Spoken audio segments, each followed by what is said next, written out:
ഫുഡിന് വേണ്ടി ഏതറ്റം വരെ പോകുമെന്ന് തെളിയിച്ചൊരു മുതലിൻ്റെ കഥയാട്ടോ നമ്മൾ കാണാൻ പോകുന്നത്.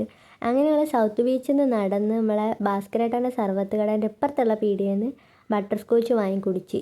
ഒന്നിന് 30 ഉറുപ്പ്യേന് കേട്ടോ. ഇതും കൂടെ വാങ്ങി കുടിച്ചിട്ടില്ലെങ്കിൽ നമ്മൾ ഉദ്ദേശിച്ച സ്ഥലത്തെത്തുമ്പോഴേക്കും നമ്മളെ കാറ്റ് തീരേനി. സംഭവം നമ്മൾ പോകുന്നത് നടക്കാവുള്ള അഷ്റഫ് ഖാസ് ബിസ്ട്രോ ബൈസിക്കിളിലാണ്. അതും ഒരു ലോഡഡ് ഫ്രൈസ് കഴിക്കാൻ വേണ്ടിയിട്ട്. സൗത്ത് ബീച്ചിൽ കണ്ടമാന ഷോപ്പിൽ ലോഡഡ് ഫ്രൈസ് കിട്ടിയെങ്കിൽ ഓള് പറഞ്ഞ് ഇവിടെ നിന്ന് തന്നെ കഴിക്കണം. ഞാൻ അപ്പോഴേ പറഞ്ഞാൽ നടക്കാവെത്തണം, അത്രയും നടക്കണമെന്ന്. അതും സൗത്ത് ബീച്ച് തൊട്ട് ഞങ്ങൾ നടക്കാവ് വരെ നടന്ന് 3:15 നടക്കാൻ തുടങ്ങിയ ഞങ്ങൾ അവിടെ എത്തിയത് 5 മണിക്ക്.